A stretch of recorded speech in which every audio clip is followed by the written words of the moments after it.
Hi guys, welcome to Richard Cabile YouTube channel. In today's video, I will teach you how to enable or disable ascending ringtone on ViVO Y20i mobile phone. And okay guys, but before we start, kindly subscribe to my YouTube channel by pressing the subscribe button and the bell to notify you if I have new videos. Okay guys, let's start. So okay guys, you'll have to do is go to setting in your ViVO Y20i mobile phone. In settings, scroll down and go to sounds and vibration.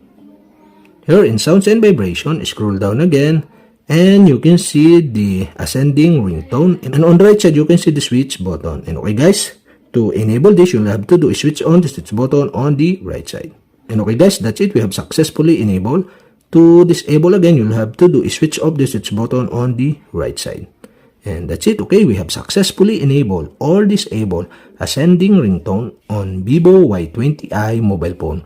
And okay guys, that's it. And if you have a question, kindly comment below. And don't forget to hit the subscribe button and the bell to notify you if I have new videos. Okay guys, thank you for watching.